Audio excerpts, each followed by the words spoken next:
Menyangkal diri.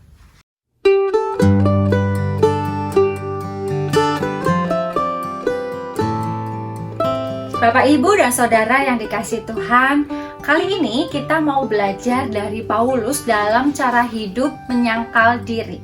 Galatia pasal 2 ayat 20 berkata, "Namun aku hidup, tetapi bukan lagi aku sendiri yang hidup, melainkan Kristus yang hidup di dalam aku." Paulus mengatakan bahwa ia hidup tetapi bukan lagi ia sendiri yang hidup. Pernyataan ini aneh. Aku hidup tetapi bukan lagi aku sendiri yang hidup.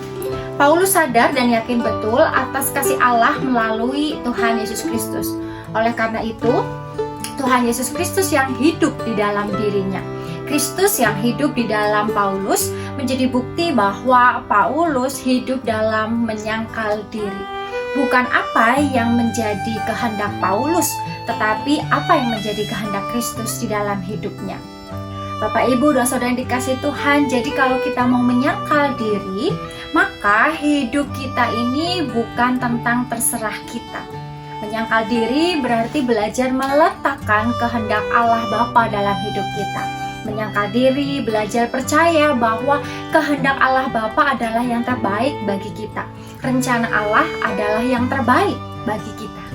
Menyangkal diri juga berarti menundukkan diri untuk taat pada kehendak Bapa, bukan taat pada kehendak pribadi. Menyangkal diri belajar mengikuti kebenaran di dalam Tuhan. Lalu bagaimana caranya? Caranya adalah mari menjadikan Kristus yang hidup di dalam kita. Tidak memakai keakuan lagi, tetapi mengenakan Kristus di dalam kita. Kita bisa berbuat dosa, tapi kita tidak mau jatuh di dalam dosa. Kita bisa korupsi, tapi kita memilih untuk hidup jujur dan bertanggung jawab. Kita bisa membalas menyakiti atau melukai orang yang menyakiti atau melukai kita. Tetapi kita memilih untuk tidak membalas orang yang menyakiti atau melukai kita. Bisa saja kita balas marah, kesal, mengumpat kepada pasangan ketika pasangan kesal, marah, dan mengumpat kepada kita. Tetapi kita memilih untuk terlebih dahulu diam dan merespon dengan lembut. Menyangkal diri dalam rangka mengikut Yesus adalah sebuah proses belajar sepanjang hidup kita.